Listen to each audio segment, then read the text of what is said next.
أعوذ بالله من الشيطان الرجيم بسم الله الرحمن الرحيم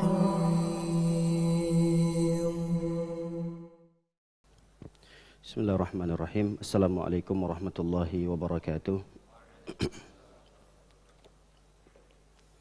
Innal hamdalillah nahmaduhu wa nasta'inuhu wa nastaghfiruh wa na'udzu billahi min shururi anfusina wa min sayyiati a'malina man yahdihillahu fala mudilla lahu wa man yudlil fala hadiya lahu. Asyhadu an la ilaha illallah wahdahu la syarika lahu wa asyhadu anna Muhammadan 'abduhu wa rasuluhu la nabiyya wa la rasula ba'dahu.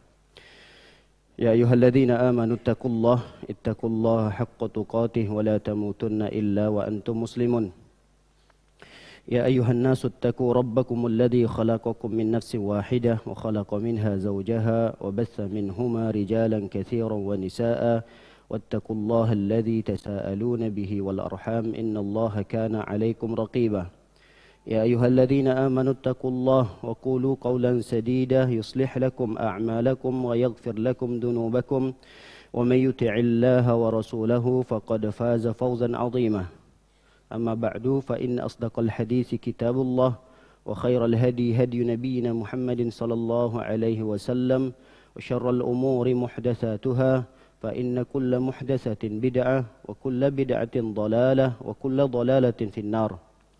Masyarul muslimin, jamaah salat subuh yang semoga selalu dalam lindungan dan penjagaan Allah Subhanahu wa taala. Pada pagi yang berbahagia ini, tak lupa kita bersyukur kepada Allah Subhanahu wa taala atas limpahan nikmat yang telah dikaruniakan kepada kita, yang dengannya alhamdulillah kita bisa menunaikan kewajiban kita sebagai hamba Allah berupa salat subuh berjamaah dan dilanjutkan dengan duduk sejenak mendengarkan beberapa nasihat-nasihat dari para ulama. Semoga apa yang kita lakukan pada pagi yang berbahagia ini bernilai pahala yang besar di sisi Allah Subhanahu wa taala. Salawat beserta salam semoga selalu tercurahkan untuk Nabi kita tercinta, untuk para keluarganya, untuk para sahabatnya, dan untuk siapa saja yang mengikuti sunnah ajaran petunjuk Nabi sallallahu alaihi wasallam. Semoga kita termasuk dalam golongan umat Nabi sallallahu alaihi wasallam yang mendapatkan syafaatnya kelak pada hari kiamat. Para hadirin dan hadirat yang dimuliakan oleh Allah Subhanahu wa taala, kajian kita membahas tentang syarah atau penjelasan dari zikir pagi dan petang yang biasa kita bacakan. Pembahasan kita pada pagi yang singkat ini ialah satu zikir yang pendek dan sudah kita hafal sejak kecil, yaitu raditu billahi rabba wa bil islami dina wa bi Muhammadin sallallahu alaihi wasallam nabiyya. Zikir ini ada beberapa versi dan masing-masing versi akan memiliki keutamaan yang berbeda. Makanya butuh perhatian terhadap zikir ini karena dia memiliki beberapa versi cara membacanya dan setiap versi itu berbeda pula keutamaan yang akan didapatkan. Ada versi raditu billahi rabba wa bil islami dina wa bi Muhammadin nabiyya. Tidak ada selawatnya. Kalau yang biasa kita baca ada selawatnya. Wa bi Muhammadin sallallahu alaihi wasallam nabiyya. Ada versi yang lain tanpa selawat. Raditu billahi rabba wa bil islami dina wa bi Muhammadin nabiyya. Ada versi yang lain lagi wa bi Muhammadin rasulah. Tidak juga ada selawatnya. Wa bi Muhammadin rasulah. Baik, kita akan bacakan beberapa hadis yang terkait dengan zikir ini dan kapan saja dibacakan. Hadis yang pertama hadis yang diriwayatkan oleh Al-Imam At-Tabrani dari Al-Munayzir radhiyallahu taala anhu, hadis ini disahihkan oleh Al-Imam Al-Albani rahimahullahu taala, man qala idza asbaha, siapa orang yang membaca ini ketika dia berada di waktu pagi, berarti cuma di waktu pagi saja, dan tidak diikat dengan jumlah, tidak diikat dengan 3 kali, 2 kali, 1 kali. Pokoknya siapa orang yang membaca ini di waktu pagi.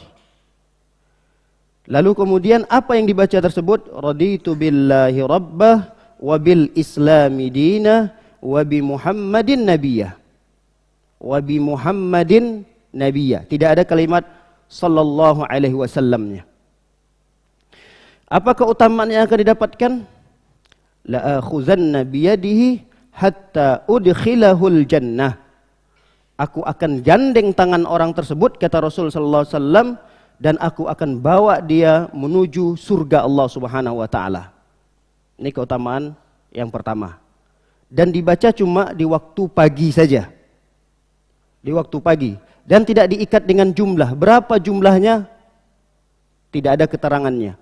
Ya, penting Nabi sallallahu alaihi wasallam mengatakan siapa orang yang mengucapkan zikir yang barusan kita bacakan tadi, maka Rasul sallallahu alaihi wasallam menjanjikan kepada kita, Nabi akan ambil tu tangan kita, digandeng oleh Nabi sallallahu alaihi wasallam sampai menuju surga Allah Subhanahu wa taala, sampai orang tersebut masuk ke dalam surga Allah Subhanahu wa taala. Raditu billahi rabbah wa bil islami dinah wa bi Muhammadin nabiyah.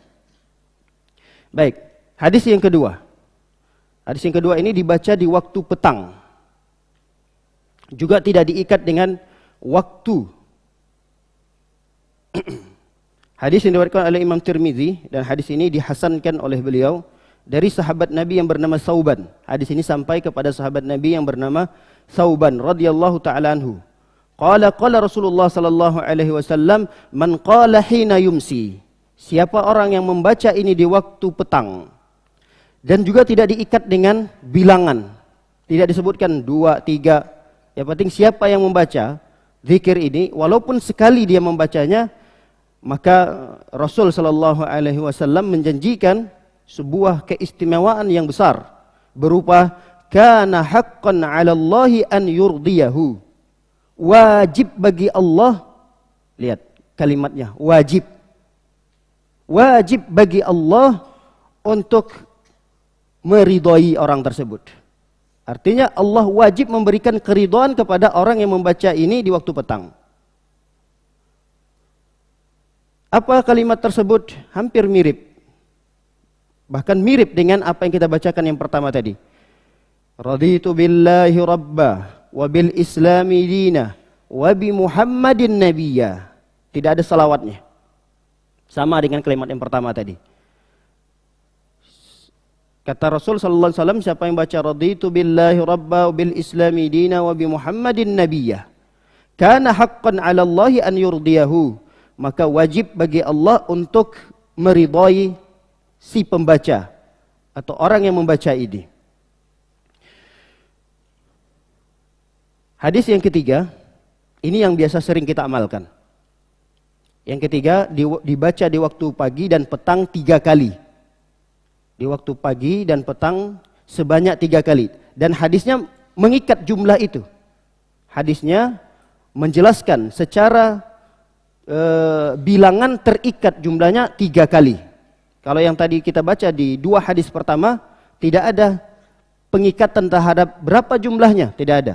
Kalaupun dia baca 1 kali, cukup bagi dia untuk mendapatkan keutamaan masuk surga bersama Rasul sallallahu alaihi wasallam.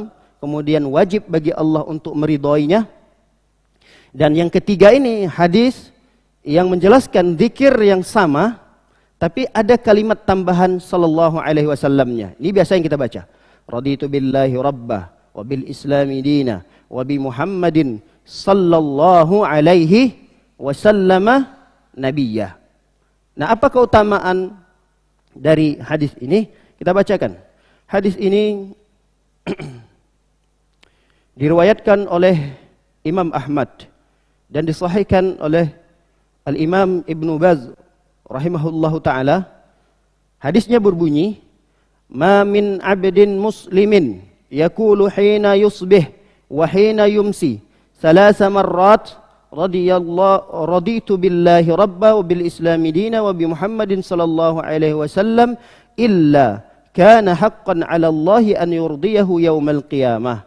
Kata Nabi sallallahu alaihi wasallam, tidaklah seorang hamba muslim mengucapkan ketika dia berada di waktu pagi dan ketika dia berada di waktu petang, dibaca ini salasa marrat, 3 kali. Raditu billahi rabba wa bil islami dina wa bi Muhammadin sallallahu alaihi wasallam nabiyyah, diulangi sampai 3 kali. Illa kana haqqan 'ala Allah an yurdiyahu yaumal qiyamah, kecuali orang tersebut wajib bagi Allah untuk meridhoinya pada hari kiamat. Kalau ini diikat dengan keridhaan Allah pada hari kiamat. Kalau hadis yang kedua tadi, wajib bagi Allah untuk meridhoinya, tapi tidak diikat. Kapan? Secara umum di dunia ini mendapatkan keridhaan Allah, terutama harapan kita Allah meridhoi kita di akhirat. Tapi kalau hadis yang ketiga ini, wajib bagi Allah untuk meridhoi orang tersebut pada hari kiamat. Keridhaan Allah Subhanahu wa taala adalah suatu tujuan daripada kehidupan kita di dunia ini. Sulit bagi kita untuk mendapatkan keridhaan Allah Subhanahu wa taala. Banyak orang mengaku untuk mendapatkan ridha Allah, iya, banyak. Tapi apakah pengakuan ini hanya sebatas pengakuan, atau pengakuan ini berlandasan dengan keterangan-keterangan Rasul sallallahu alaihi wasallam? Tidak ada yang lebih berharga yang kita dapatkan di dunia ini kecuali keridhaan Allah Subhanahu wa taala. Untuk mendapatkan keridhaan manusia mudah dan gampang bagi kita untuk mendapatkan itu di dunia ini. Tapi mendapatkan keridhaan Allah tidak semudah apa yang kita bayangkan. Salah satu cara untuk mendapatkan keridhaan Allah Subhanahu wa taala, baca zikir ini. Makanya kita harus tahu di antara keridhaan Allah kepada seorang hamba memiliki tanda-tanda. Maka perhatikan tanda-tanda ini ada atau tidak pada diri kita.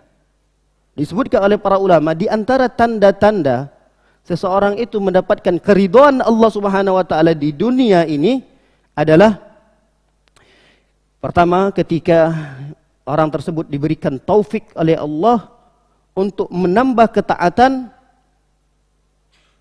dan ibadah kepada Allah Subhanahu wa taala. Ketika di dunia ini seseorang semakin bertambah umurnya, semakin bertambah ibadahnya, semakin bertambah umurnya, semakin bertambah ketaatannya, semakin bertambah umurnya, semakin semangat ngajinya, ini pertanda bahwa di dunia ini dia mendapatkan keridhaan Allah Subhanahu wa taala. Namun ketika kita melihat diri kita, semakin bertambah umur, semakin malas, semakin berkurang, semakin tidak semangat di dalam beragama, berarti ini tanda bahwa keridhaan Allah kepada kita berkurang. Bisa jadi saat itu Allah tidak ridho kepada kita. Yang kedua, para ulama menyebutkan tanda bahwa Allah ridho kepada kita di dunia ini adalah ketika Allah memberikan taufik kepada kita untuk bertaubat. Karena kita tidak bisa terlepas dari kesalahan, dari kemaksiatan, dari dosa. Enggak mungkin. Tidak mungkin ada orang yang terlepas. Semua kita pasti sering dan banyak sekali melakukan kesalahan dan kemaksiatan. Ini suatu hal yang tidak bisa dihindari, apalagi di zaman kita. Tapi ketika ada orang yang bermaksiat, diberikan kemudahan oleh Allah, diberikan taufik oleh Allah untuk bertaubat dari dosanya, ini pertanda bahwa orang tersebut mendapatkan keridhaan Allah Subhanahu wa taala. Bukan artinya orang yang diridhoi oleh Allah itu dia terbebas dari kesalahan dan dosa, enggak. Bukan artinya orang yang diridhoi oleh Allah di dunia ini dia terjaga dari dosa dan maksiat, tidak.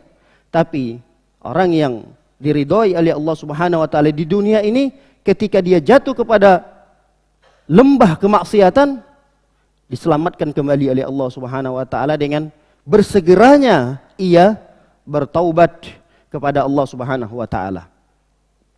Di antara tanda seseorang hamba mendapatkan keridhaan dari Allah Subhanahu wa taala adalah Allah menjaga dia dari perbuatan-perbuatan atau dari ketergelinciran kepada hal-hal yang diharamkan oleh Allah Subhanahu wa taala. Bisa jadi dia selamat dari kemaksiatan A, tapi tidak selamat dari kemaksiatan B. Bisa jadi dia tergelincir kepada kemaksiatan yang bentuknya kecil, sederhana, tapi diselamatkan Allah Subhanahu wa taala dari perkara yang besar yang diharamkan oleh Allah Subhanahu wa taala. Makanya ketika seorang hamba diberikan kemudahan oleh Allah Subhanahu wa taala untuk diselamatkan dari perkara-perkara yang haram, maka ini pertanda bahwa orang tersebut mendapatkan keridhaan Allah Subhanahu wa taala. Perhatikan hadis Rasulullah SAW dalam hadis qudsi.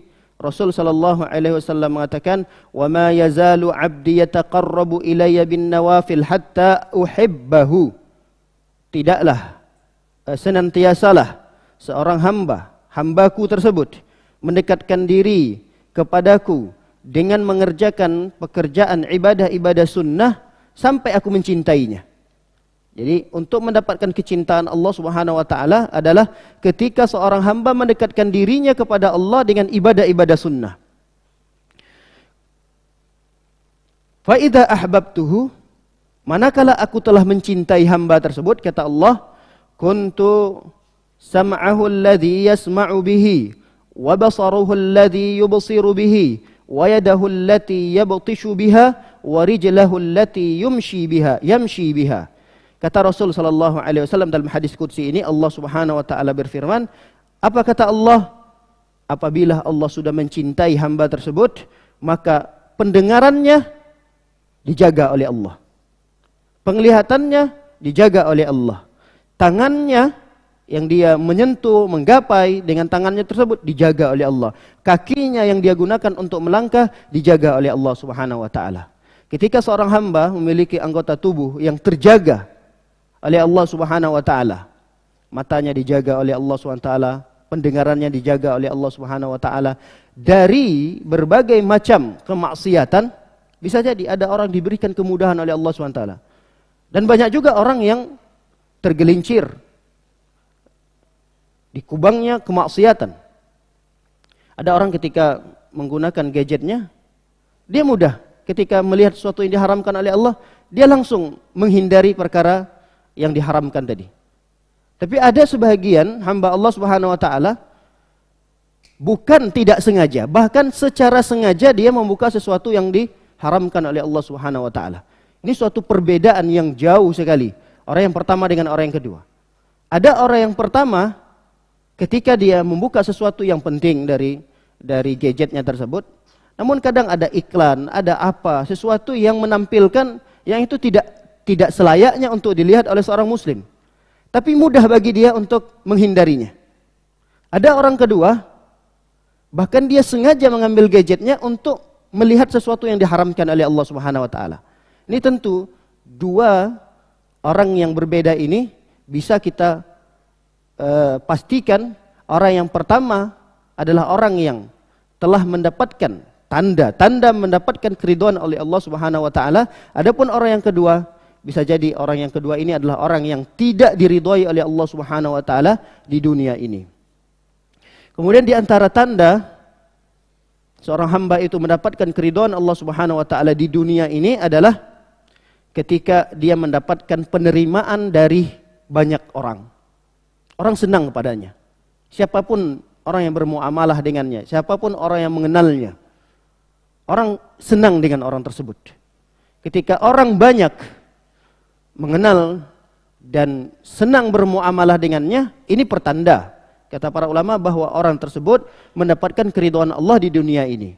Sebagaimana hadis Nabi sallallahu alaihi wasallam, kata Nabi, "Idza ahabballahu al-'abda", apabila Allah suka kepada seorang hamba, qala li Jibril, Allah pun berkata kepada Jibril. Apa kata Allah? Qad ahbabtu fulanan fa ahibbahu fa yuhibbuhu Jibril. Kata Allah kepada Jibril, wahai Jibril, aku senang tuh dengan si fulan itu, maka sukai dia. Lalu Jibril pun menyukai orang tersebut yang disebutkan oleh Allah. Fulan itu juga disukai dan disenangi oleh Jibril alaihissalam. Summa yunadi fi ahli sama. Lalu kemudian Jibril pun menyeru kepada penduduk langit. Maksudnya kepada para malaikat yang lainnya. Jibril mengatakan kepada para malaikat yang lain, "Innallaha qad ahabba fulanan fa ahibbuhu, fayuhibbuhu ahlus sama, thumma yudha'u lahul qabulu fil ardi." Kata Jibril, "Wahai para malaikat, sesungguhnya Allah senang dengan fulan itu. Maka cintai, sukai fulan itu. Dan semua penduduk langit menyenangi si fulan tersebut. Thumma yudha'u lahul qabul fil ardi." Lalu kemudian Allah letakkan penerimaan masyarakat kepadanya. Masyarakat, orang-orang yang mengenalnya, dari tetangganya, dari temannya, dari yang satu jamaah dengannya, semua senang dengan dia. Maksudnya semua di sini, ya sebahagian besar lah. Jumlah yang begitu besar. Karena tidak semua orang yang bisa kita dapatkan keridhoannya. Apalagi dalam perkara-perkara yang kita berseberangan dalam pemahaman. Yang dimaksud dengan keridhaan di sini adalah keridhaan yang berlandasan akidah, berlandasan pemahaman, berlandasan sunnah dan petunjuk Nabi Shallallahu Alaihi Wasallam. Ini dimaksud dengan penerimaan masyarakat. Adapun sebahagian masyarakat, bahkan saudara kita sendiri yang tidak menerima kita, yang tidak suka dengan kita, atas dasar yang tidak jelas, maka ini tidak masuk dalam kategori hadis ini. Jadi ada orang yang menerima, ada orang yang tidak menerima kita.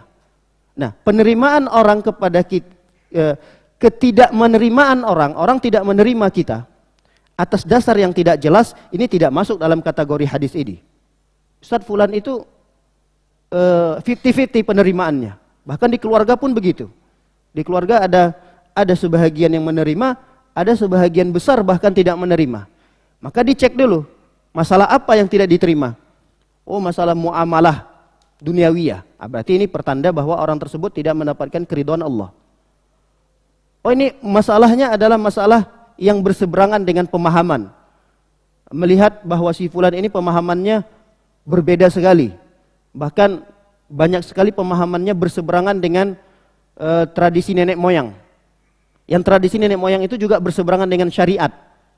Berarti ini yang salah bukan orang yang dibenci tersebut, tapi orang yang membenci.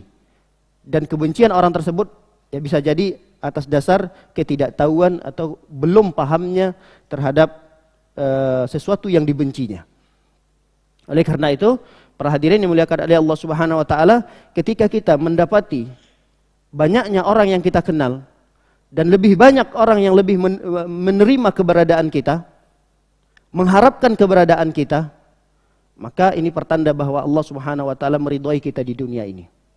Namun sebaliknya, jika lebih banyak orang-orang yang mengenal kita, bermuamalah dengan kita, selalu menghindar dan menjauhkan kita, akibat dari lisan kita, perbuatan kita, sikap kita, ini berbahaya. Kalau ada orang yang menghindar karena beberapa perkara ini, maka ini bisa jadi merupakan tanda bahwa Allah Subhanahu wa taala tidak ridha dengan kita. Yang terakhir disebutkan oleh para ulama, di antara Allah ridha kepada kita di dunia ini adalah dengan diturunkannya bala, ujian, bencana kepada kita. Ustaz, bukankah dulu kita sudah membahas beberapa zikir-zikir agar terhindar dari bencana, dari bala, dari musibah? Iya.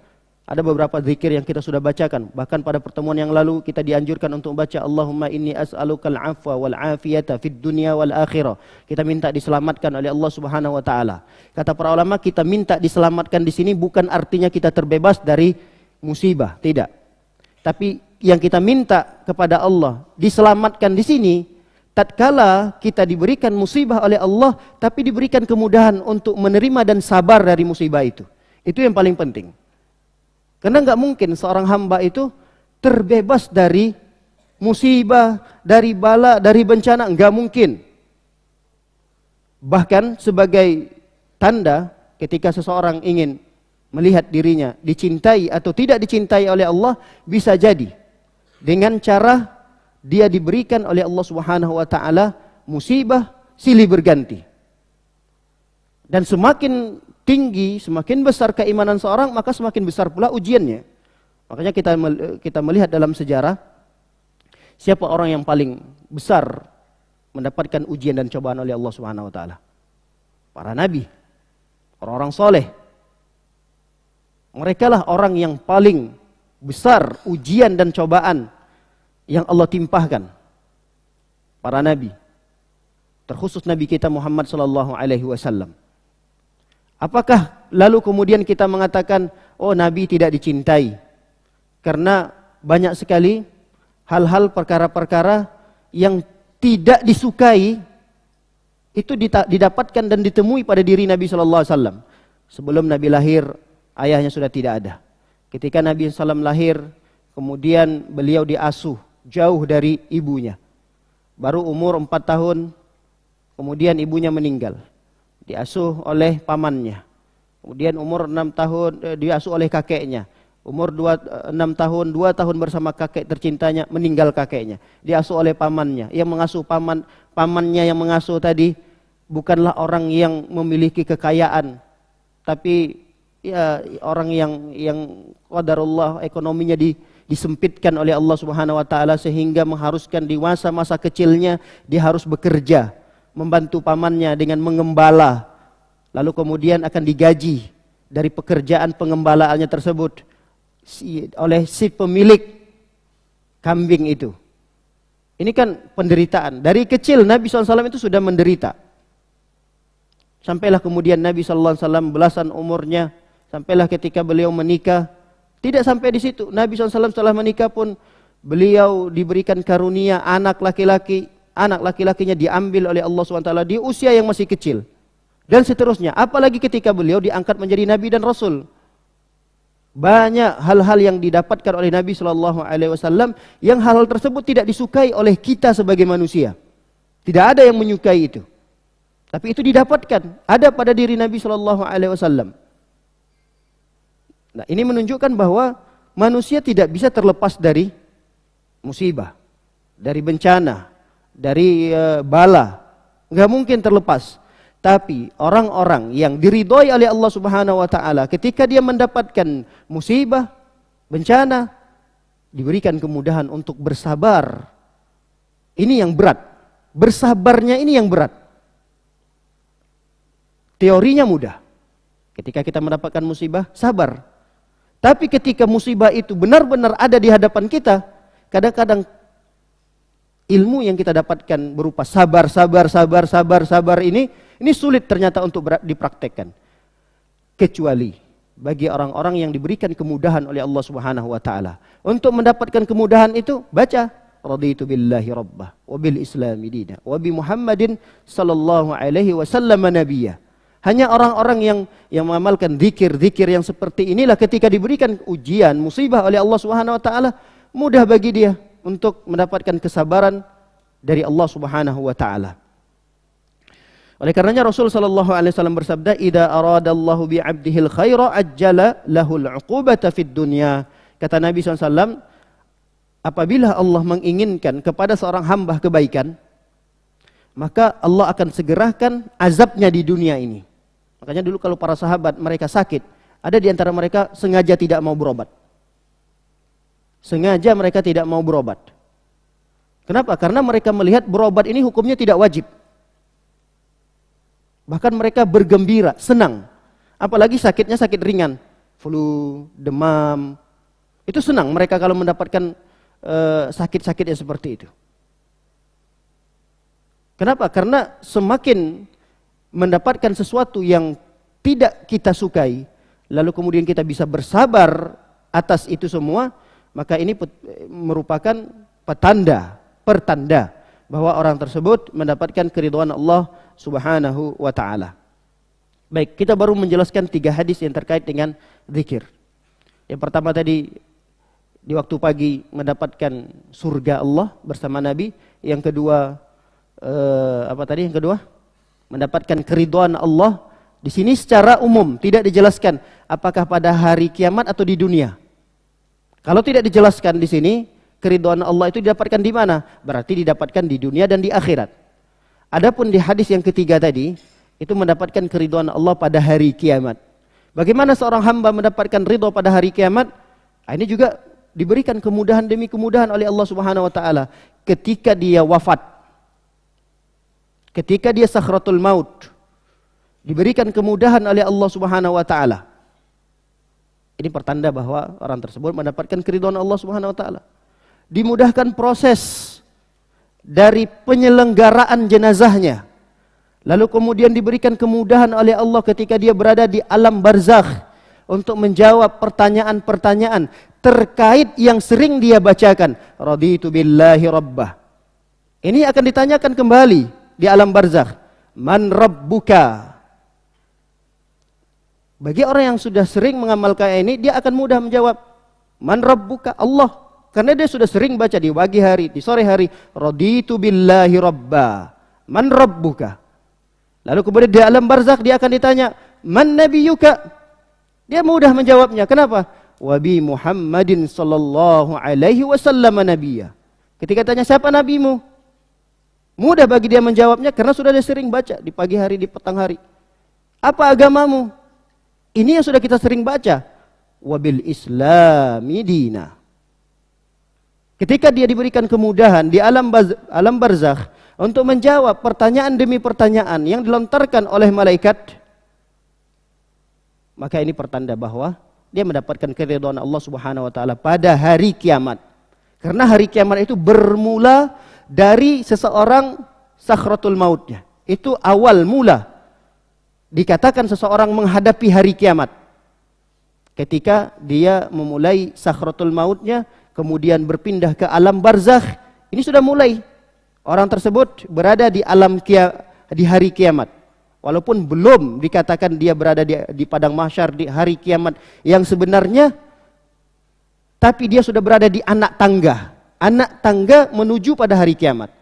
Nah, ketika anak tangga menuju hari kiamat itu, mudah dia lalui proses itu, maka ini pertanda bahwa dia mendapatkan keridhaan Allah Subhanahu wa taala pada hari kiamat. Dan diberikan lagi kemudahan oleh Allah Subhanahu wa taala ketika dia dibangkitkan di padang mahsyar. Dia keluar dari kuburnya, berpindah dari alam barzakh menuju hari kiamat, alam akhir. Alam akhir. Diberikan kemudahan proses-proses untuk itu. Di padang mahsyar, orang pada ketakutan, lari sana lari sini. Dia santai. Seakan-akan tidak ada sesuatu yang membuat dirinya panik. Matahari jaraknya sejengkal, orang semuanya pada kepanasan, ditenggelamkan oleh keringatnya masing-masing. Tapi ada sebagian orang yang dia tidak sama seperti orang-orang pada umumnya. Kemudian ketika proses persidangan di hadapan Allah Subhanahu wa taala, diberikan kemudahan oleh Allah Subhanahu wa taala. Proses persidangan ini kan sangat sulit. Karena yang akan kita pertanggungjawabkan adalah usia kita berapa tahun di dunia ini. Nah, sekian tahun itulah yang akan dipertanyakan oleh Allah Subhanahu wa taala. Bayangkan kalau kita mulai dari baligh umur 12 tahun atau 15 tahun, kita wafat umur 70 tahun. Ini berapa selisih umur yang kita dapatkan di dunia ini. Nah, sekian puluh tahun itulah yang akan dipertanggungjawabkan oleh Allah. Dan tentu akan ada antrian. Yang dipanggil oleh Allah itu bukan sekaligus 100 orang langsung disidang oleh Allah, enggak, satu persatu diajak bicara oleh Allah Subhanahu wa taala. Itu kita bisa bayangkan berapa miliar jumlah orang dari zaman Nabi Adam sampai Nabi Muhammad sallallahu alaihi wasallam. Antri satu persatu panggil oleh Allah Subhanahu wa taala. Tapi ada sebagian kaum muslimin yang mentauhidkan Allah Subhanahu wa taala diberikan proses kemudahan oleh Allah. Orang-orang pada bertahun-tahun, mungkin berjam-jam menyelesaikan proses persidangan itu. Ada seorang muslim yang bertauhid kepada Allah dipanggil, lalu kemudian selesai keluar. Dengan mudahnya Allah Subhanahu wa taala memberikan proses persidangan itu. Ini kan berarti kemudahan-kemudahan yang merupakan pertanda bahwa orang tersebut mendapatkan keridhaan Allah Subhanahu wa taala. Untuk sekali lagi mendapatkan keridhaan tersebut terkhusus pada hari kiamat ini, di antara cara bagi kita untuk mendapatkan itu, jangan tinggalkan zikir yang ringan ini untuk dibaca. Ini kalimat ringan. Namun kadang pengamalannya memang agak berat. Apalagi di pagi hari, belum lagi karena lupanya, belum lagi karena disibukkan dengan gadget kita, belum lagi disibukkan dengan apalagi di bulan-bulan ini nih. Apa namanya nih? Bulan apa nih? Bulan lagi orang demam Piala Dunia, Masya Allah. Orang sampai begadang di malam hari.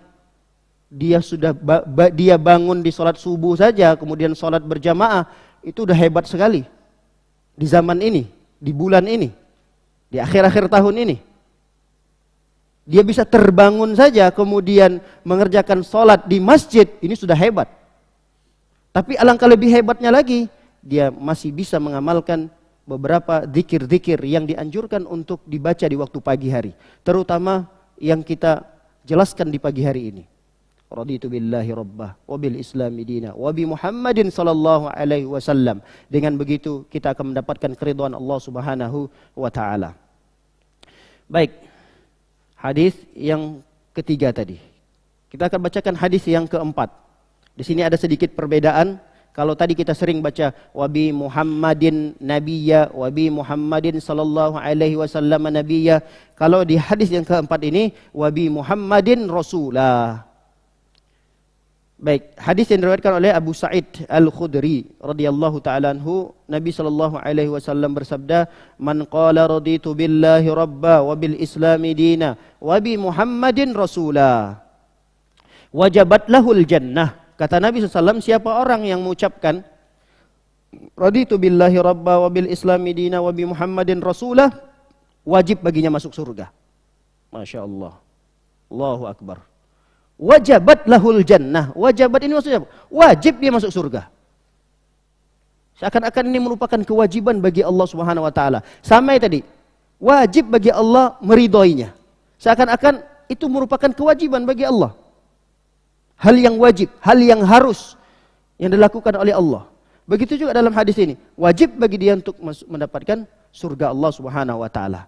Namun perlu kita garis bawahi, setiap doa, setiap zikir yang kita bacakan, kita tetap harus ada ikhtiar. Ikhtiar, usaha. Usahanya apa? Melakukan hal-hal yang wajib. Itu yang paling penting. Salat 5 waktu. Kalau dia hanya membaca ini, tapi enggak salat 5 waktu, ini sama saja dia minta rizki kepada Allah. Ya Allah, berikan aku rizki yang banyak. Tapi kerjaannya di masjid, kemudian tidur-tiduran, malas-malasan. Minta rizki kepada Allah SWT. Orang ketika dia berdoa minta kepada Allah rizki, tapi di samping itu dia harus berusaha, berikhtiar, bekerja, baru kemudian dia diberikan rizki oleh Allah Subhanahu wa taala. Jadi nanti jangan salah dalam memahami. Wah, siapa orang yang mengamalkan hadis ini wajib bagi dia masuk surga. Tapi kewajiban-kewajiban yang dibebankan oleh Allah kepadanya dia lalaikan. Ini enggak benar. Makanya sekali lagi kami ingatkan supaya tidak salah paham. Amalan yang kita jelaskan pada pagi hari ini untuk dibaca, tapi disertakan dengan ikhtiar, disertakan dengan usaha. Apa usaha kita untuk mendapatkan keridhaan Allah? Apa usaha kita untuk mendapatkan surga Allah Subhanahu wa taala? Tidak cukup dengan berdoa, tidak cukup dengan berzikir di waktu pagi, waktu petang berzikir. Tapi kewajiban-kewajiban yang dibebankan oleh Allah dalam syariat ini dia tinggalkan. Ini tidak benar pemahaman seperti ini. Makanya kami ulangi, sering kami ulangi ini supaya kita paham betul bahwa zikir yang kita bacakan itu disertakan dengan usaha. Apa yang kita inginkan di akhirat? Oh, dimudahkan oleh Allah proses demi proses di akhirat nanti. Ada usaha yang harus kita lakukan untuk mendapatkan keridhaan dan proses demi proses yang akan kita hadapi di hari kiamat kelak. Baik. Hadis ini tidak diikat dengan waktu tertentu. Tidak diikat dengan waktu pagi, tidak diikat dengan waktu petang, tidak diikat dengan jumlah 3 kali, enggak. Kata Rasul SAW, siapa orang yang mengucapkan ini, kapanpun, dimanapun, di malam hari, sebelum dia tidur, dibangun tidurnya, atau ketika dia naik kendaraan, sebelum dia keluar rumah dan seterusnya, dia pengen baca aja gitu. Raditu billahi rabba, wa bil islami dinah, wa bi Muhammadin rasulah. Nah, ini bedanya dengan yang 3 hadis yang kita pertama. 3 hadis yang pertama yang sudah kita bacakan, wa bi Muhammadin nabiyya wa bi Muhammadin sallallahu alaihi wasallam nabiyya. Hadis yang keempat ini yang perlu kita, lafaznya itu harus dibedakan. Karena masing-masing versi, masing-masing lafaz itu memiliki keutamaan yang berbeda. Wa bi Muhammadin rasulah. Baik, ini hadis yang keempat. Hadis yang terakhir yang masih terkait dengan zikir ini dianjurkan untuk dibaca ketika kita mendengarkan azan. Dua lafaz azan, asyhadu an la ilaha illallah wa asyhadu anna Muhammadar Rasulullah. Setelah selesai kita mendengarkan azan, lafaz dua azan ini, maka dianjurkan kita membaca raditu billahi rabbah. Terus apa lanjutannya? Dibalik. Kalau ini dibalik. Kalau ini dibalik, bukan wabil islami dina. Wabi Muhammadin rasulah, baru kemudian wabil islami dina. Ini perlu kita bedakan tadi setiap lafaznya, karena memang sekali lagi ini memiliki keutamaan yang berbeda. Kami ulangi. Raditu billahi rabbah wa bi Muhammadin rasulah, kemudian baru wabil islami dina. Jadi lafaznya dibalik oleh Rasul sallallahu alaihi wasallam. Lihat apa kata Nabi sallallahu alaihi wasallam dalam hadis Sa'ad bin Abi Waqqas. Rasulullah sallallahu alaihi wasallam bersabda, "Man qala hina yasma'ul muadzin." Siapa orang yang mendengarkan azan yang dikumandangkan oleh muadzin, "Asyhadu an la ilaha illallah wa anna Muhammadan abduhu." Jadi dia membaca asyhadu an la ilaha illallah wahdahu la syarikalah wa anna Muhammadan abduhu wa rasuluhu, raditu billahi rabbah wa bi Muhammadin rasulah wa bil islami dina, ghufira lahu dzambahu, maka ghufira lahu dzambuhu, maka dia akan mendapatkan keampunan dari Allah dari dosa-dosa yang dia lakukan. Jadi keutamaan terakhir ini, diampuni oleh Allah dosanya. Kapan itu dibaca? Ada sebagian ulama mengatakan setelah azan. Ada sebagian ulama mengatakan setelah mendengarkan kalimat asyhadu an la ilaha illallah wa asyhadu anna Muhammadar Rasulullah. Kalau bisa dibacakannya asyhadu an la ilaha illallah wahdahu la syarikalah wa asyhadu anna Muhammadan abduhu wa rasuluh, raditu billahi rabbah wa bi Muhammadin rasulah wa bil islami dinah. Maka ketika itu dosanya digugurkan dan diampuni oleh Allah Subhanahu wa taala. Baik para hadirin dan hadirat melakukan oleh Allah Subhanahu wa taala, sedikit kita menjelaskan tentang zikir yang sudah kita hafal ini.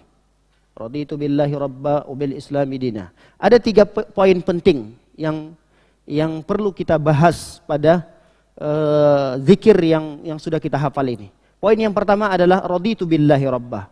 Aku ridho bahwa Allah Tuhan. Aku ridho bahwa Allah sebagai Tuhan. Kemudian yang kedua, aku ridho bahwa Islam sebagai agama. Aku ridho yang ketiga bahwa Muhammad sebagai nabi, kalau dalam riwayat yang lain sebagai rasul. Nah, 3 poin ini perlu kiranya untuk kita pahami supaya zikir yang kita baca itu betul-betul kita hayati, betul-betul kita pahami. Tidak hanya sebatas bacaan yang keluar begitu saja dari lisan, namun tidak dimengerti apa yang dibaca. Baik, kita akan jelaskan sedikit tentang 3 poin penting ini. Yang pertama adalah raditu billahi rabbah. Makna ridho Allah sebagai Tuhan kita. Apa maksud daripada Allah kita ridho Allah sebagai Tuhan kita? Maksudnya adalah ketika seseorang mengucapkan raditu billahi rabbah ini, dia tidak boleh mensekutukan Allah. Konsekuensinya ketika dia mengucapkan ini, dia tidak mensekutukan Allah Subhanahu wa taala dengan sesuatu apapun. Wajib bagi dia memurnikan ibadah yang dia lakukan hanya untuk Allah. Karena dia sudah berikrar, sudah mengucapkan janji setia di setiap pagi, di setiap petang, mengatakan raditu billahi rabbah. Namun ketika didapati di waktu yang sama, di hari yang sama, dia masih percaya dengan dukun, masih pergi ke dukun, masih percaya dengan ramalan, masih bertabarruk dengan benda-benda mati. Ini berarti apa yang sudah dia ikrarkan di waktu pagi, kemudian dia langgar di waktu siang, berarti tidak ada manfaat. Enggak ada manfaat yang dia bacakan dari pagi, sore, bertahun-tahun dia membaca itu, tapi dia tidak mengerti. Kata raditu billahi rabba itu memiliki keharusan-keharusan, memiliki konsekuensi. Di antara konsekuensinya adalah dia tidak boleh mensekutukan Allah dalam peribadatan. Dia harus memurnikan ibadah apapun bentuknya hanya untuk Allah Subhanahu wa taala. Makanya Allah Subhanahu wa taala berfirman, "Qul inna salati wa nusuki wa mahyaya wa mamati lillahi rabbil alamin." Katakanlah salatku, kemudian sembelihanku, hidupku, matiku hanya untuk Allah Subhanahu wa taala, Rabb Tuhan yang menguasai alam ini. Jadi ketika seseorang yang masih percaya kepada hal-hal yang gaib, perdukunan, ramalan, ini mana ridhonya? Ridho dia yang mengatakan Allah sebagai Tuhannya mana? Enggak dikatakan orang yang ridho Allah sebagai Tuhannya, tapi dia melakukan berbagai macam jenis kesyirikan. Terutama yang sering jatuh seseorang itu pada perbuatan syirik kecil. Ini makanya sering ulama kita memberikan nasihat, pelajaran tauhid itu sangat penting. Diulang-ulang, tamat ulangi lagi, selesai satu kitab ulangi lagi. Karena bisa jadi apa yang sudah kita pelajari, satu kitab itu sampai 2 tahun, ada yang sampai 3 tahun. Itu bab yang pertama udah lupa lagi, bab yang kedua udah lupa lagi, bab yang ketiga udah lupa lagi. Tamat nih, ulangi lagi. Selesai dengan ustadz yang satu, tidak ada masalah, kita datangi lagi dengan ustadz yang lain. Karena perkara akidah, perkara tauhid ini, terutama mengenal praktik-praktik syirik ini sangat penting dalam kehidupan kita, karena ini adalah merupakan dosa yang sangat besar. Makanya Nabi SAW mengatakan ayyul dzambil a'zam. Ketika ditanya Nabi, dosa apa yang paling besar? Kata Nabi mengatakan anta ja'ala lillahi niddan wa huwa khalaqaka. Engkau menjadikan Allah sebagai tandingan. Engkau menjadikan selain Allah sebagai tandingan, padahal Allah itu yang menciptakanmu. Baik, para hadirin yang dimuliakan oleh Allah Subhanahu wa taala. Sekali lagi, bahwa ridha Allah sebagai Tuhan itu tidak hanya di lisan. Tidak hanya di lisan. Kalau hanya di lisan cukup kita mengucapkan raditu billahi rabbah. Tapi butuh kepada hati dan praktek. Ketika kita mengatakan Allah, aku ridha Allah sebagai Tuhanku, selain di lisan, hati juga meyakini itu. Perbuatan, terutama perbuatan. Makanya Allah Subhanahu wa taala menjelaskan dalam surah Al-Baqarah ketika Allah menyampaikan bahwa bumi Allah jadikan terhampar, langit Allah ciptakan, Allah jadikan sebagai bina, bangunan yang kokoh. Kemudian dari langit tersebut Allah turunkan hujan. Dari hujan tersebut Allah tumbuhkan tumbuhan di dunia ini. Ini kan semuanya terkait dengan tauhid rububiyah kita. Tauhid rububiyah. Keyakinan kita bahwa semua itu dilakukan oleh Allah. Tapi ketika kita meyakini dan beriman kepada Allah pada tauhid rububiyah, mengharuskan kita beriman kepada tauhid uluhiyah. Makanya di akhir ayat itu Allah katakan fala taj'alu lillahi andada wa antum ta'lamun. Jangan kalian jadikan bagi Allah tandingan-tandingan. Maksudnya jangan kalian beribadah kepada Allah tapi di sisi lain kalian beribadah kepada selain Allah Subhanahu wa taala. Ini makna daripada kalimat raditu billahi rabbah. Itu jadikan Allah sebagai Tuhan, tidak hanya di lisan, tapi hati kita mengakui itu dan praktekkan dari anggota tubuh kita. Jangan sampai kita barusan saja mengucapkan ini, lalu kemudian kita baca informasi, ternyata ada ramalan zodiak. Masih percaya dengan ramalan zodiak, masih dibaca itu. Ada sebagian, walaupun sekedar iseng-iseng, pengen tahu sih, saya kan memang bertepatan tanggal segini lahirnya bulan ini. Apa sih ramalannya? Pengen tahu. Enggak perlu. Kalau tidak ada kepentingan, khawatir nanti ada sedikit saja, setitik ada kepercayaan, bahaya terhadap akidah dan tauhid kita. Dan bahkan ulama tidak menganjurkan untuk dibaca, apalagi sampai dibuka. Karena ada sebagian ulama menganggap ini sama seperti datang ke dukun. Hampir mirip datang ke dukun dengan membukanya saja, membuka, apalagi sampai membacanya, ini khawatir kata para ulama, ini sama seperti datang ke dukun. Walaupun dia tidak percaya, datangnya saja itu sudah termasuk dosa besar, apalagi dia percaya. Membuka dan membacanya saja itu sudah dosa besar, apalagi sampai yakin dengan ramalan itu. Nah, inilah kenapa para ulama betul-betul memberikan tahziran yang kuat, peringatan yang sangat kencang kepada umat ini, pada kita terutama, terkait dengan kesyirikan-kesyirikan. Baik, poin yang kedua. Wabil islami dina. Kita ridha Islam sebagai agama. Apa sih Islam?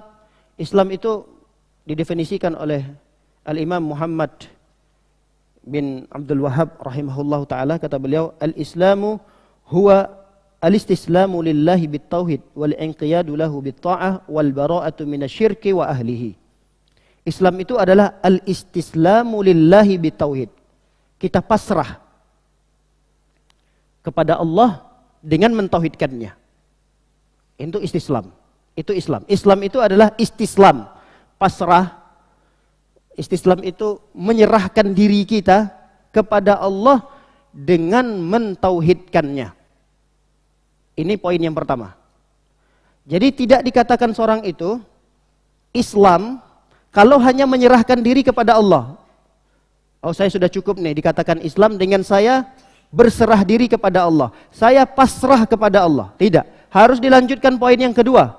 Poin yang kedua kata para ulama, walinqiyadu lahu bit-ta'ah. Ada ketundukan kepada Allah dengan mentaatinya. Ini poin yang kedua. Islam itu setelah pasrah kepada Allah harus ada ketundukan kepada Allah dengan ketaatan. Kalau dia hanya sekadar pasrah tapi tidak ada ketaatan, tidak sholat 5 waktu, tidak berpuasa di bulan Ramadan, kewajiban-kewajiban yang lain dilalaikan, adik Islamnya belum dikatakan sempurna. Belum dikatakan sempurna. Islam yang sempurna itu setelah dia pasrah kepada Allah, ada ketundukan kepadanya dengan mentaati Allah Subhanahu wa taala. Kemudian poin yang ketiga dari definisi Islam adalah wal bara'atu minasyirki wa ahlihi. Ada usaha untuk berlepas diri dari kesyirikan dan dari pelaku kesyirikan. Kita harus menjauhi mereka. Kita harus berlepas diri dari mereka-mereka tersebut. Nah, ketika 3 poin ini ada, maka barulah kemudian keislaman seseorang itu dinilai sempurna di sisi Allah Subhanahu wa taala. Nah, ketika seorang mengucapkan raditu billahi rabba wa bil islami dina, dia berikrar bahwa Islam adalah agamanya, dia ridha bahwa Islam adalah agamanya, maka dia harus, konsekuensinya adalah dia harus menjadikan Islam ini sebagai hukum syariat yang mengatur kehidupannya. Kami ulangi, ketika seseorang mengatakan wabil islami dinah, apa yang menjadi keharusan setelah dia mengucapkan itu? Tidak lain dan tidak bukan, dia harus menjadikan syariat Islam adalah hukum yang menjadi pengatur dari kehidupannya. Artinya syariat Islam ini harus ditegakkan di dalam kehidupannya, di dalam keluarganya, terutama pada dirinya. Jangan memaksakan syariat Islam itu diterapkan hanya di pemerintahan. Karena orang mengira syariat Islam itu harus ditegakkan oleh pemerintahan. Dari sisi pemerintahan saja. Kalau mencuri dipotong tangan, kalau berzina dikisos, dirajam atau dicambuk.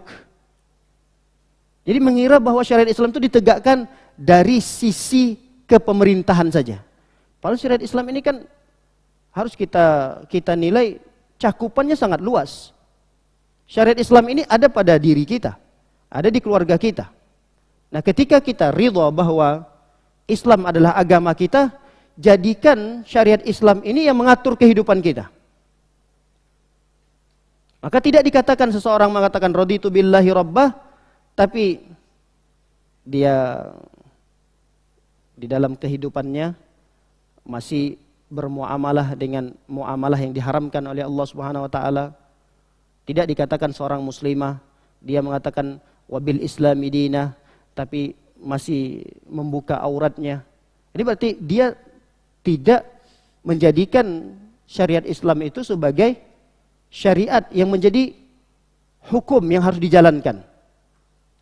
Ketetapan hukum syariat itu belum dia jalankan tatkala dia tidak melakukan beberapa nilai-nilai syariat yang menjadi kewajiban bagi dia untuk diamalkan.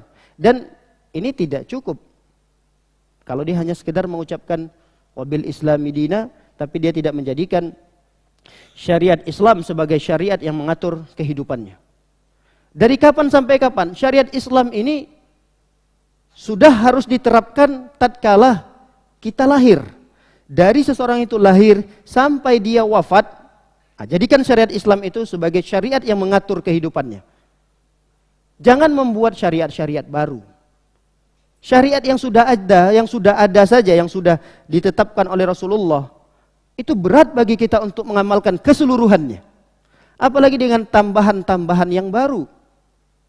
Yang sudah ada saja, yang sudah sahih, yang sudah kita dapatkan dalam kumpulan hadis-hadis Nabi SAW. Itu saja kalau kita mau amalkan, berat. Apalagi ditambah dengan ritual-ritual tambahan yang baru dibuat dari lahir. Seseorang belum lahir anak gitu, sudah ada acara ini, ritual itu.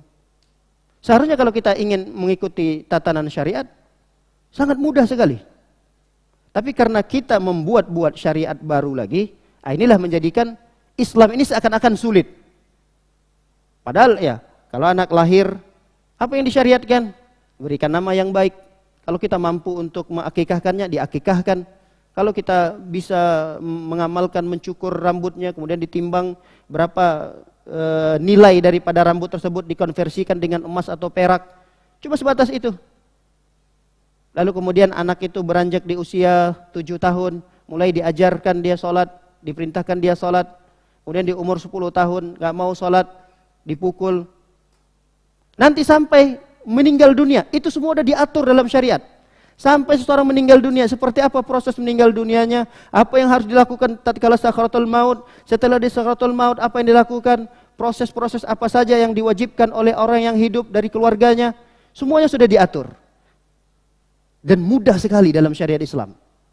Nah, ini yang dimaksud oleh para ulama. Ketika seorang mengatakan wabil Islam dina. Islam, aku ridho nih Islam sebagai agamaku. Maka harus ridho pula dengan syariat-syariat Islam yang sudah ditetapkan oleh Rasul SAW sebagai syariat yang mengatur kehidupan kita. Karena banyak orang yang berikrar dengan yang sudah kita bacakan ini, tapi masih banyak menolak syariat-syariat Allah Subhanahu wa taala. Dia enggak mau diatur dengan syariat Islam ini. Dia mengatakan syariat Islam ini terlalu mengekang, terutama bagi perempuan. Islam ini enggak berlaku adil dengan perempuan. Masa iya laki-laki mendapatkan 2 bagian dari perempuan? Ini bahaya. Kalau ditanya apakah dia mengaku bahwa Islam sebagai agamanya? Iya. Tapi pada poin itu dia enggak mau. Pada poin bahwa Islam mengatur cara pembagian harta warisan yang ditinggal oleh keluarga, dia enggak mau. Ini kan bertentangan dengan ucapan raditu billahi rabba wa bil islami dinah. Bertentangan. Makanya ketika seorang mengatakan wabil islami dinah, tidak boleh ada penolakan. Walaupun perkara yang kecil, bahkan sesuatu yang tidak masuk akal baginya, tidak boleh ada penolakan. Tidak boleh ada penolakan. Kalau dia belum mampu untuk melakukannya, dia belum mampu. Saya belum siap untuk mengamalkan syariat itu, Ustaz. Ya sudah, tidak ada masalah. Ketika dia tidak mengamalkan, dia berdosa. Tapi dia tidak mencelah, apalagi sampai membenci. Saya belum bisa, Ustaz, mengangkat celana itu di atas mata kaki, itu belum bisa. Karena pergaulan saya, teman-teman saya, sekarang ini kayaknya sulit. Saya kalau mau berjenggot itu susah. Karena memang di instansi tempat saya bekerja, perkara ini dilarang. Dia belum bisa mengamalkan. Syariat itu belum bisa diamalkan. Sebelum sebatas dia tidak mengamalkan itu, maka sebatas itulah dia mendapatkan dosanya. Tapi dia tidak mendapatkan dosa tambahan membenci syariat itu. Ini yang berbahaya ketika sampai kepada pembencian terhadap syariat itu, bahkan mungkin penolakan. Ini yang berbahaya dan bertentangan sekali dengan ucapan wabil islami dinah. Ini banyak kita dapatkan.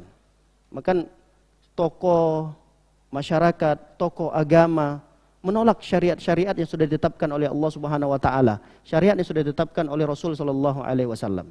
Jangan sampai itu ada pada diri kita, pada keluarga kita. Kalau mereka belum mampu untuk mengamalkan itu, katakan belum mampu. Yakinkan pada diri kita tetap wajib untuk diamalkan, tapi saya belum mampu. Jadi dia mendapatkan sebatas dosa ketika dia tidak mengamalkan itu saja. Tapi tidak ada tambahan plus dosa-dosa yang lainnya. Baik. Para hadirin dimuliakan oleh Allah Subhanahu wa taala, yang dimaksud dengan agama di sini adalah agama yang murni dibawa oleh Rasulullah. Syariat yang dimaksud di sini adalah syariat yang murni diajarkan oleh Nabi sallallahu alaihi wasallam. Tidak ada tambahan dari agama tersebut, apalagi pengurangan.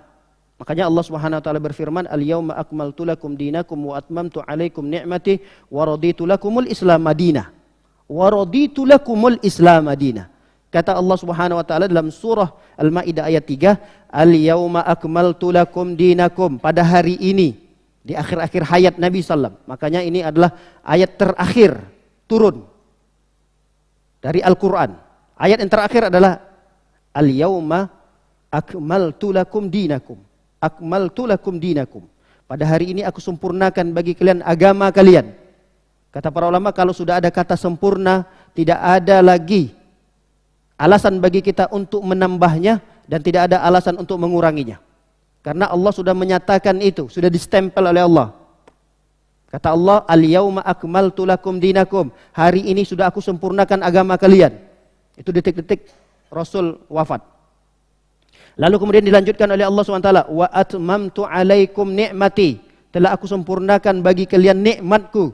Dan ditutup oleh Allah, "Wa raditu lakumul Islam madinah." Dan aku, kata Allah, ridha agama Islam ini sebagai agama kalian. Maka yang dimaksud dengan syariat di dalam beragama ini adalah syariat yang memang murni diajarkan oleh Nabi sallallahu alaihi wasallam. Baik, yang terakhir adalah wabi Muhammadin sallallahu alaihi wasallam. Kita juga ridha bahwa Nabi Muhammad adalah nabi kita. Kita ridha Muhammad sallallahu alaihi wasallam adalah nabi kita. Nah, tidak dikatakan seseorang itu ridha Nabi Muhammad sebagai rasulnya, Muhammad sallallahu alaihi wasallam sebagai nabinya, tidak dikatakan dia ridha kecuali memenuhi 4 syarat ini. Yang pertama, ini dirangkum oleh Al-Imam Muhammad bin Abdul Wahhab dalam kitabnya Usul Salasah. Kata beliau, "Ta'atuhu fima amar wa tasdiquhu fima akhbar wajtinabu ma naha anhu wa zajar wa alla yu'badallahu illa bima syara'." Ini 4 perkara tersebut. Yang pertama adalah ta'atuhu fima amar. Mentaati Rasul pada perkara-perkara yang diperintahkan. Mentaati Rasul pada perkara-perkara yang diperintahkan. Jangan dilihat perintah itu sunnah atau wajib. Pokoknya apa perkara yang diperintahkan oleh Rasulullah, kerjakan semampu yang kita bisa lakukan. Kalau nggak mampu, tinggalkan. Kalau masih mampu, kerjakan. Jangan dibeda-bedakan. Ini wajib nggak ya? Ini sunnah nggak ya? Kalau wajib dikerjakan nih. Kalau sunnah, berarti ada pilihan. Boleh dikerjakan, boleh ditinggalkan. Seseorang yang mengaku berikrar dengan wabi Muhammad sallallahu alaihi wasallam nabiyah, dia mengerjakan apa saja, dia mentaati apa saja yang diperintahkan oleh Rasul sallallahu alaihi wasallam, terutama perkara-perkara yang wajib. Itu memang utamanya begitu. Salat 5 waktu, puasa, zakat, haji dan seterusnya, itu perkara-perkara yang wajib. Tapi perkara-perkara sunnah yang lainnya yang diperintahkan oleh Rasulullah, tidak ada kata untuk tidak mengerjakannya kecuali tidak mampu. Baik. Yang kedua, tasdiquhu fima akhbar. Tasdiquhu fima akhbar. Membenarkan apa yang diberitakan oleh Rasul sallallahu alaihi wasallam. Membenarkan apa saja yang diberitakan oleh Nabi SAW. Dan ini banyak kita dapatkan, mengaku dirinya sebagai seorang muslim, mengaku bahwa Muhammad adalah nabinya, Muhammad adalah rasulnya, tapi tidak percaya dengan berita-berita Al-Quran. Bahkan saya dapati ada seseorang, saya tidak sebutkan siapa namanya dan dia sedang kuliah di mana. Dia memberikan pernyataan bahwa kisah-kisah yang ada dalam Al-Quran tidak ada bedanya dengan dongeng. Mungkin antum juga pernah mendengarkan ucapan ini. Kisah-kisah yang ada dalam Al-Quran itu tidak ada bedanya dengan dongeng-dongeng yang diceritakan oleh nenek-nenek kita, orang tua kita dulu. Gak ada bedanya. Apa bedanya? Coba.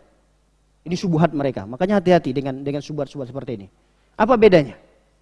Sama-sama tidak bisa dibuktikan. Sama-sama tidak bisa dibuktikan. Dongeng, coba kita cari pembuktian terhadap dongeng. Nggak bisa, karena memang dia dongeng. Apa buktinya? Mungkin kisahnya ada di sini, kemudian ada peninggalannya begini. Al-Quran juga begitu katanya.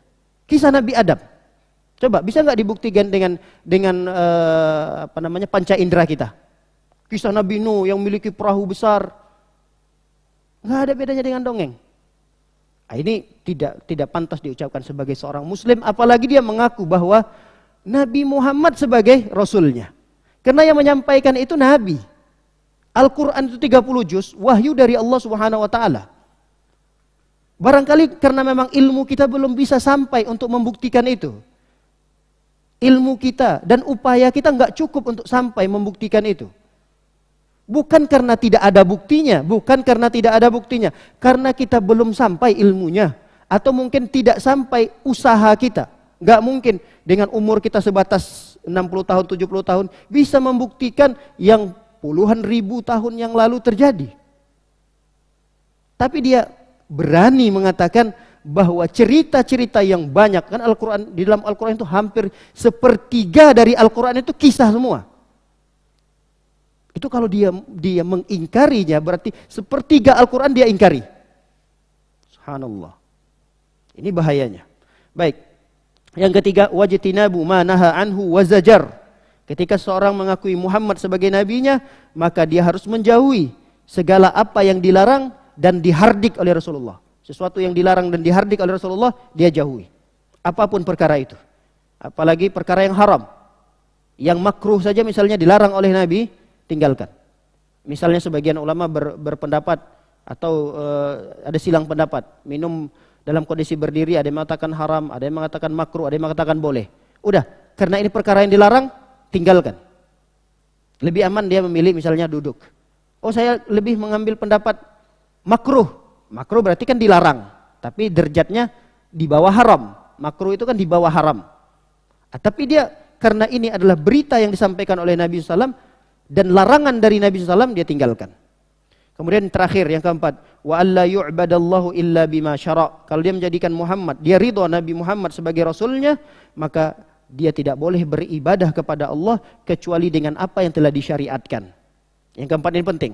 Tidak boleh dia beribadah kepada Allah kecuali apa-apa yang sudah disyariatkan oleh Allah dan Rasul sallallahu alaihi wasallam.